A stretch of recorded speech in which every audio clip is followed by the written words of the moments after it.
আমার বিবি, আমি যখন বিয়ে করছি উনি তো আমার শ্বশুর হলো আবার আর্মি অফিসার। তো বিয়ের পরে যখন আমাদের বাড়িতে আসলো, এসে দেখে সব হাফেজ। উনি তো কিছুদিন স্কুলে পড়াশোনা করে আসছিলেন, এসে দেখে বাসার সব হাফেজ। এখন এত হাফেজের ভিতরে থেকে নিজেকে সে খুব অসহায় মনে করতেছে। পরে সে নিজে হেফজ শুরু করলো, তারপরে সন্তান গর্ভে ধারণ করলো, সন্তান লালন পালন করলো, এর ভিতর দিয়ে সে নিজে কোরআনের হাফেজ হয়ে গেল। প্রতি বছর যখন রমজান আসে, আমাদের বাসার প্রত্যেক ঘরে ঘরে তারাবিহের নামাজ আদায় করে মেয়েরা, এবং প্রত্যেকটা রুমে রুমে কোরআনের খতম হয়।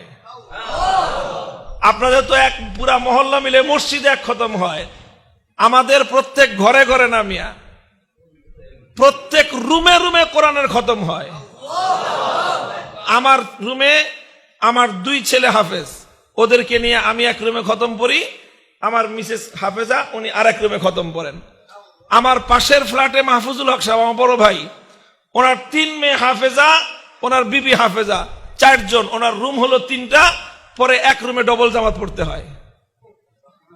অর্থাৎ প্রত্যেক রুমে রুমে শুধু জামাই খতম না, এক রুমে ডবল খতম হয়। শাইখুল হাদিস রহমতুল্লাহ আলাইহি আমার আব্বা জানে বাগান সাজা। আপনাদেরকে গল্প কেন বলতেছি?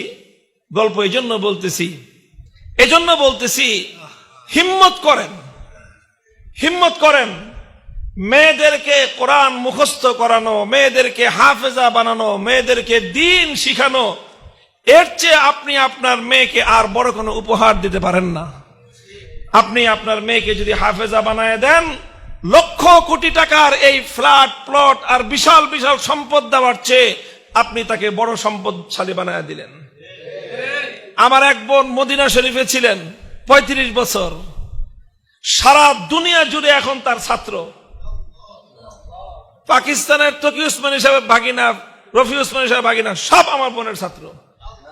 দেওবন্দের মাদানী খানদানের অনেক বড় বড় আলেম, সারা দুনিয়া ব্যাপী প্রসিদ্ধ আলেম আমার বোনের বাড়িতে আসলে খালাজি কয়ে ওই বাড়ির সামনে বলে থাকে, এখনো ডরায় যে ওস্তাদ ছাত্র বড় বড় সারা দুনিয়া ব্যাপী তার ছাত্র দিয়ে ছড়ায় গেছে। কোরআনের হিফজ আল্লাহ পাক রব্বুল আলামিন এটাকে মনে হয় যে পুরুষদের চেয়ে মেয়েদের জন্য এটা অনেক বেশি উপকারী হয়। কারণ যেই ঘরে হাফেজা মেয়ে থাকে, ওই ঘরে কোরআনের তেলাওয়াত অনেক বেশি হয়। পুরুষরা তো ঘরে কম থাকে, মহিলারা ঘরে বেশি থাকে। মহিলা যদি হাফেজা হয়, তাহলে তার প্রচুর পরিমাণ কোরআনের তেলাওয়াত হয়। যেই ঘরে কোরআনের তেলাওয়াত হয়, সেই ঘরের চেয়ে বেশি রহমত কোন ঘরে বর্ষিত হবে? এই জন্য কেউ যদি চান নিজের ঘর আল্লাহর রহমতের দ্বারা আলোকিত থাকুক, কেউ যদি চান নিজের ঘরের মধ্যে রাত দিন আল্লাহর রহমত বর্ষিত হোক, ঘরের মেয়েদেরকে